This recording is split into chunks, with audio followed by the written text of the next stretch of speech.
Hi, I'm Congressman Jeff Denham. I wanted to talk to you about something that's impacting Assyrians in our area. As we recently learned, nearly 300 Assyrian Christians were kidnapped and thousands more were driven from their homes in northeastern Syria. This news is a fresh reminder of the ongoing persecution religious and ethnic minorities are facing at the hands of the Islamic State of Iraq and the Levant.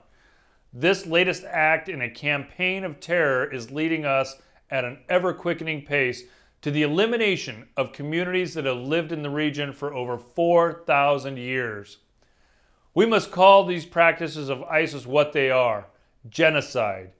We must face our responsibility to act. Sadly, time is not on our side. Of the estimated 300,000 Christians left in Iraq, half are displaced from their homes. On average, 12 Christian families leave Iraq every day. The growing sectarian nature of the conflicts in Syria has placed groups like the Assyrians in an almost impossible situation. They're caught between an oppressive regime and the fanatical Islamic State.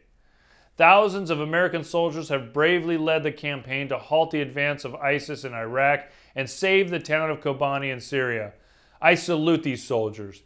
I also commend the generosity of the American people who've contributed more than $3 billion in humanitarian support. However, more must be done. I support taking the following actions. First, we must work through local NGOs to ensure that the money goes to the affected populations.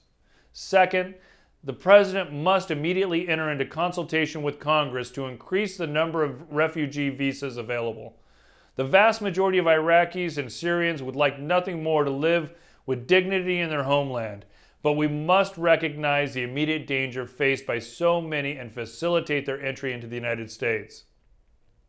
Third, displaced citizens must have the right to reclaim their property upon return to their homes. We must impress the necessity of this right upon the Iraqi government, and Iraq must create an equitable process. We must ensure that there is a viable future for Christians and other ethnic minorities in Iraq at the end of this conflict. Fourth, it is time to recognize the failure of the Iraqi security forces to adequately protect Christians and other minority groups. Local militias must be trained for self-defense where the Iraqi state has failed. I encourage the administration to take all necessary steps to promote this training.